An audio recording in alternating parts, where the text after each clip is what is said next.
સુરત માં અમરોલી માં ઓવરબ્રિજ ને જનતાએ જાતે જ શરૂ કરી દીધો છે। આજે આ બ્રિજ પાસે અકસ્માત થતા એકનું મોત થયું હતું તો સાથે જ આ વિસ્તારમાં ટ્રાફિક જામની પણ ભારે સમસ્યાનો લોકો સામનો કરી રહ્યા હતા।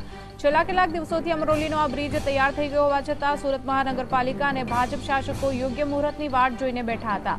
આખરે કંટાળેલા લોકોએ જાતે જ ઓવરબ્રિજને ખુલ્લો કરીને ચાલુ કરી દીધો હતો।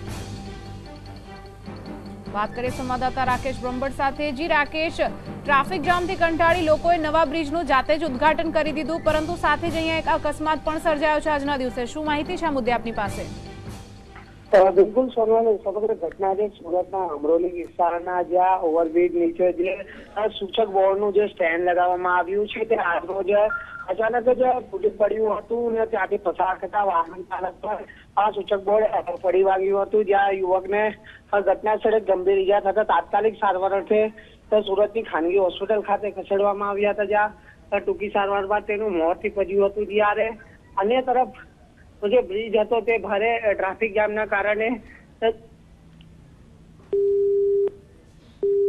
જી રાકેશ, માહિતી બદલ આપનો આભાર। તો લોકોએ જાતે શરૂ કરેલા ઓવરબ્રિજની શરૂઆતમાં જ એક અકસ્માત છે। અમરોલીમાં નવો બ્રિજ ખુલ્લો મુકાયો હતો, પરંતુ તેનું ઉદ્ઘાટન કરવાની રાહ જોવાઈ રહી હતી, ત્યારે ટ્રાફિક જામથી કંટાળેલા લોકોએ જાતે જ તેનું ઉદ્ઘાટન કરી નાખ્યું।